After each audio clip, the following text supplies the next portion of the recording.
Hello and welcome back.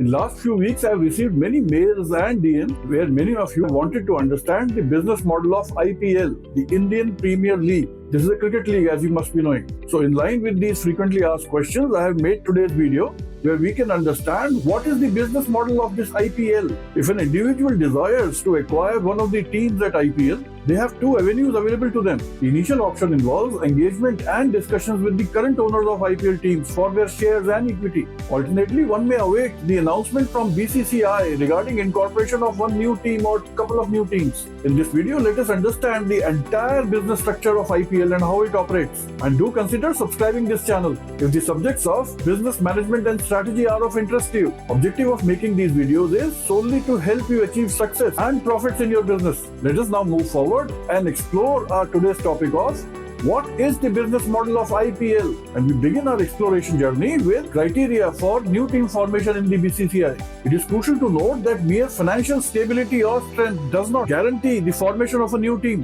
The BCCI, which is the Board of Cricket Control in India, follows a structured process when considering addition of a new team. Prospective buyers are only eligible to buy if their company's valuation stands at a minimum of rupees 3,000 crores. Valuation in this context refers to company's earning potential and is determined basis company's revenues and profit margins. Now let us talk about essential steps and considerations for IPL bidding participation. When the BCCI issues an ITT, which is invitation to tender, eligible companies must purchase it to participate in the bidding process. The terms and conditions governing the bidding process is mentioned in the ITT, and without acquiring it, one cannot engage in IPL's bidding process. It is important to note that ITT cannot be obtained from any physical outlet. Rather, the interested parties must send an email as per the guidelines specified by the BCCI. However, purchasing the ITT does not guarantee your participation in the bidding process. The BCCI reserves the right to cancel the ITT without any prior notice or explanation. Those who are shortlisted following the ITT process are permitted to participate in the bidding process. Each team in the bidding process is assigned a base price below which the team will not be sold.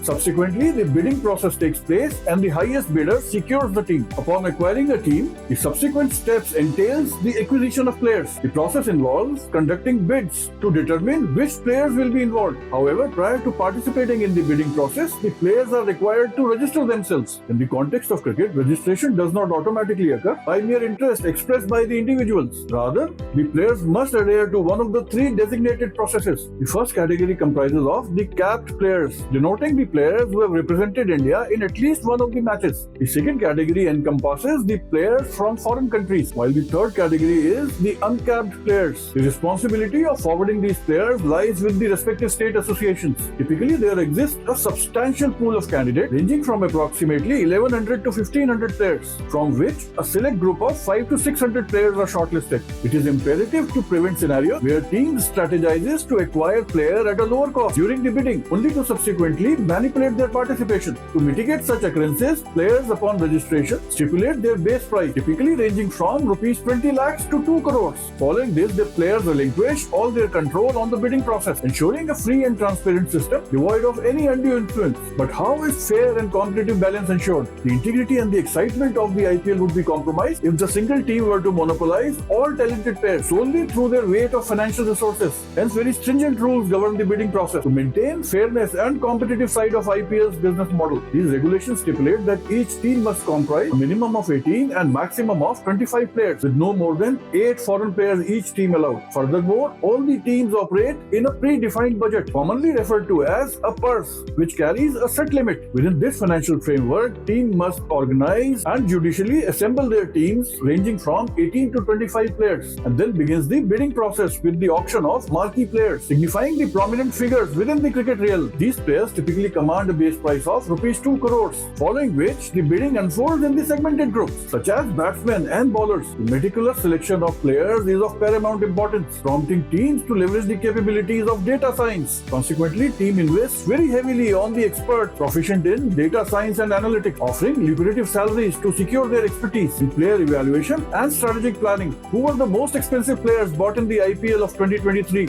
Do mention in the comments. The next step is systematic bidding and squad optimization. The players' bidding process adheres to very strict guidelines to ensure fairness and orderliness. Players with a base price of rupees 20 lakhs to rupees 1 crore permit increments of rupees 5 lakhs during the bidding, while those with the base price of rupees 1 to 2 crores permit an increment level of rupees 10 lakhs. This systematic approach ensures that each team can effectively finalize their roster. Additionally, mini bidding sessions are also organized and conducted annually, during which teams reassess their squad compositions. Players deemed surplus to requirements are released, initiating a bidding process where players release buy against new prospects for team placements. This iterative process enables the team to optimize their squad dynamics and strategic objectives. Every 3 years, a mega auction is conducted, scheduled either prior to or after the regular IPL season. During this pivotal event, each team is mandated to release all players from their roster, with the exception of retaining the core group of select 4 individuals. This strategic maneuver aims to introduce a fresh dynamic to the league, facilitating the redistribution of players among the teams and enabling franchises to recalibrate their strategies and team composition in line with evolving priorities and performance metrics. Now let us understand the very objective of the entire business model, which is investments, obligations, and revenue streams. Acquiring an IPL team entails a considerable financial investment encompassing various facets. This includes the initial purchase of team itself, along with the subsequent expenses such as salaries for the support staff and players' fees, along with administrative and operational costs, accommodation and travel expenses during the matches, held across multiple locations. Indeed, substantial financial resources are imperative to sustain the operations of an IPL franchise. Moreover, despite significant financial outlay, franchisees are obligated to allocate 20% of their earnings to BCCI, which is Board of Control for Cricket in India. Despite these financial commitments, the returns are relatively modest, with the winning team getting a prize money of just rupees 20 crores. Consequently, the business model of IPL diverges significantly from traditional sports leagues, as teams do not merely rely on the prize money for their sustenance or profitability. Instead, the revenue generation stems from various sources such as sponsorships, broadcasting rights, merchandise sales, ticketing, underlining the unique financial landscape of the IPL. Now let us understand the primary source of revenue. The primary source of revenue for IPL stems from the broadcasting rights, which constitute a significant portion of their income. Broadcasting rights grant exclusive telecast privileges to the channel which is holding them, restricting IPL matches to their platforms only. From year 2008 to year 2017, Sony held the broadcasting rights, enabling viewers to access the IPL matches solely through their channel. Sony's tenure involved a substantial financial commitment with the payment of rupees 8,200 crores over a period of decades. Following the expiration of Sony's contract, a bidding process ensued, resulting in Star India securing the broadcasting rights from the year 2018 to 2022 for a staggering value of rupees 16,347 crores. Disney-owned Star India retained these broadcasting rights of IPL from the year 2023 to 2027. Of this, 50% is typically directed to BCCI, while remaining 50% is distributed among various IPL teams, providing a crucial source of revenue for their sustenance and profitability. The evolution in the distribution of broadcasting right revenue, transitioning from BCCI's initial 20% share to the current 50% allocation, reflects the growing significance of this revenue stream amongst the IPL teams. The substantial sums offered by the channel for the broadcasting rights can be attributed to the immense global viewership of the IPL. Such widespread viewership attracts significant brand engagement, with advertisers keen to capitalize on IPL's extensive reach. Notably, a 10-second advertisement slot during IPL matches commands a price of 12 to 13 lakh rupees. While this figure may seem modest on its own, the cumulative revenues generated over a span of 45 days of IPL represent a substantial profit opportunities for the advertisers. Consequently, channels are eager to secure the broadcasting rights, recognizing the lucrative advertising potential offered by IPL's massive and global viewership base.